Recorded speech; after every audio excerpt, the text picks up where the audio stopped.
ছুটিতে সবাই চেষ্টা করলাম তো কত একদিন আগে আসার জন্য। লাস্টে আসতে গেলে দেখা গেছে এটা ভাইসে কোনো দুর্ঘটনা ঘটলো, যে 10 দিন ছুটি দিলাম এইগুলো তো আসলে আসতে পারবে ঠিক না। না আসলে দেখা গেছে তোমার কোম্পানি যে ছুটিগুলো দিছে ওরা কোম্পানি বাদও করতে পারে। সবাই দেখতে পারে, এই জন্য চেষ্টা করতে হবে সবাই একদিন আগে আসার জন্য। 10 দিন ছুটি একদিন ভাই না থাকলে চলবে, একদিন আগে আসলেই ভালো। তারপর কথা হলো যে আসলে আমরা সবাই বাড়ি যাবো, দেখে শুনে যাই।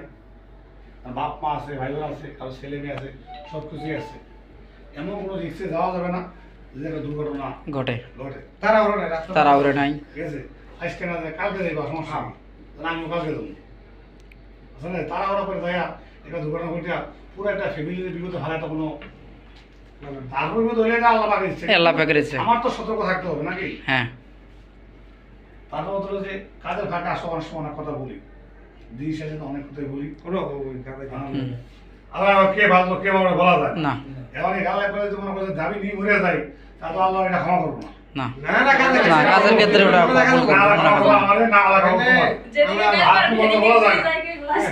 সেক্ষেত্রে বস হিসাবে না, ভাই হিসাবেই আমার অপরাধগুলো সবাই ক্ষমা করে দেখবো।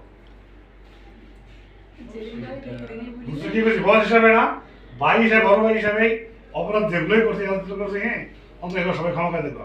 কারণ ক্ষমা ছাড়া কেউ একটা যেতে পারবো না।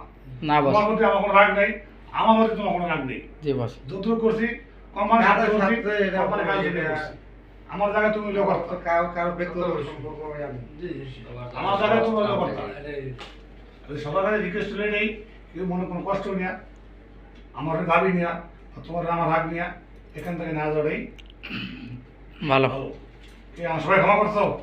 জি বস, ক্ষমা আগে রাখি নাই তো। সত্যি জি বস, আমাদেরও ভুল ভ্রান্তি হলে আপনিও ক্ষমা করে দিয়েন, ক্ষমাকে দৃষ্টি দেখিয়েন। ঠিক আছে, সবাই যাও ইনশাল্লাহ। একটা আগে কি মাছ করবো না, একটা আগে মাছ করলে বা হাজিয়ে দেবো না। ঠিক আছে, আল্লাহ হাফেজ। শুভেচ্ছা।